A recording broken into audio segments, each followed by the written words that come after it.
Welcome back to the Revolution of Reason. I'm Robert L. Blackburn, and I'm an Insurgent General in the Revolution of Reason.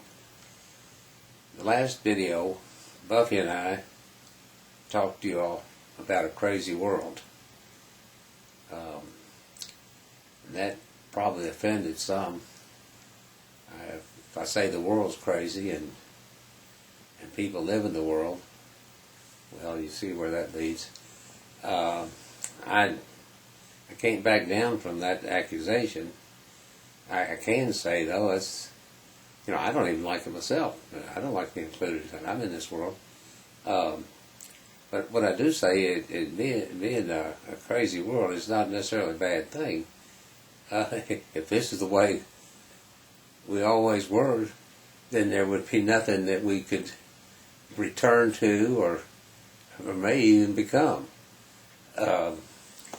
But being as that we were not always this way, then all we have to do is figure out what we did to ourselves and get ourselves back like we ought to be. But that's for later on. We'll go more into that. Tonight, I just wanted to dwell on the computer portion of this. I left that alone the last time and just dwelt on the human program for survival, which is enough for any one outing. Tonight, I just want to hit real quickly, as time will allow, on the computer program of the human mind, why this is significant to the revolution of reason. Not so much that, but the fact, how can it be done? Let's just do that tonight.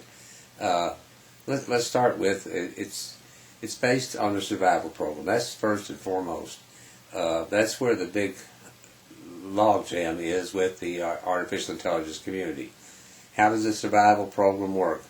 It's the best I can figure out.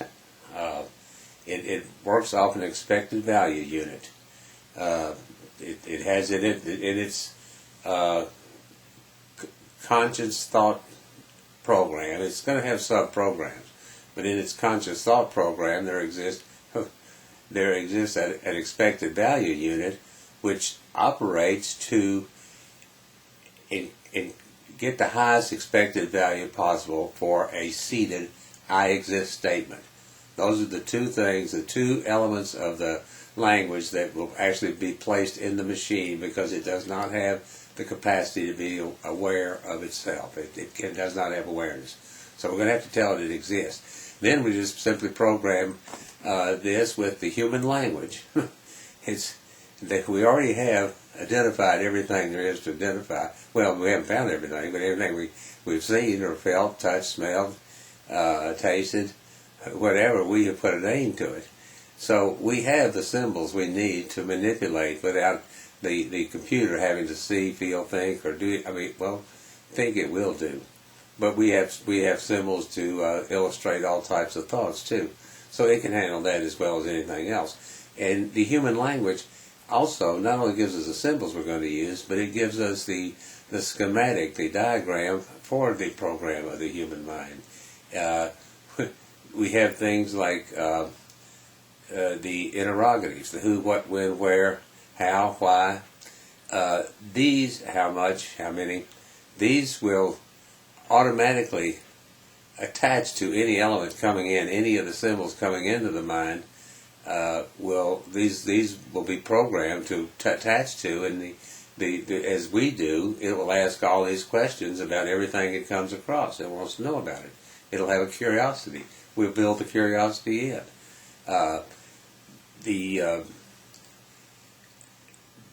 The items coming in, they'll pass through this conscious thought system, and then they're going to go into two areas.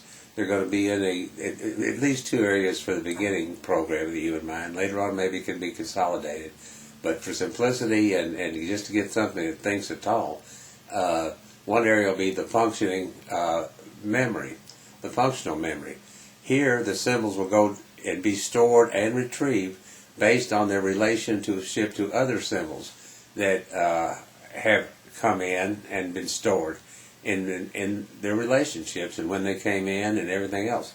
So it'll go back and store them in this functional memory in accordance with how they were related to one another. There'll also be another memory, which would be the rote memory, and here they'll be stored like we store things that we learn by rote. It can be the language, the alphabet.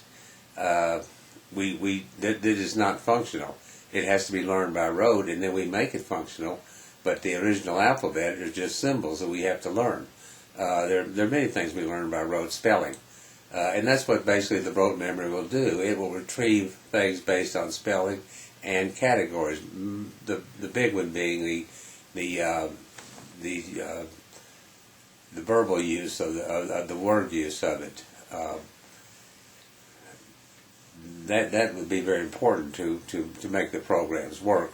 But those things will all be stored, and they will be shared with one another. The rote memory will be accessible to the functional memory and vice versa, and both of these will feed the conscious thought unit. Now I know that's a lot just to run through real quick, but and it gives you some idea. This is what is found at revolutionofreason.com. I failed to mention that in the last video. I didn't think about it until afterwards, and I was sort of not happy with myself. But I did mention it now, that this is explained in extreme detail, excruciating detail, in the computer program of the human mind, which is found on the website, revolutionofreason.com. The website may not be as professional as I would like, but GoDaddy and I just we had our problem. Danica, you let me down there, honey. But anyway, this back to the computer mind real quick. It will think using the symbols of symbols, using our words, our letters, our numbers, our punctuations, these things that we use to communicate ourselves. It will use all of these in order for it to think. It won't know that it's what it's thinking like we know, but you won't be able to tell that in dealing with it. It won't be aware it exists, but it thinks it does because it was told it exists. But it has no awareness of existence as we have.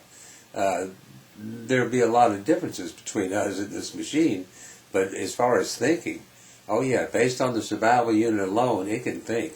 We can forego pleasure for our survival. We can endure pain for survival, and sometimes even pass up sex. But we do all these. If it can operate without those feeling programs, again in contradiction to them, it can operate without them.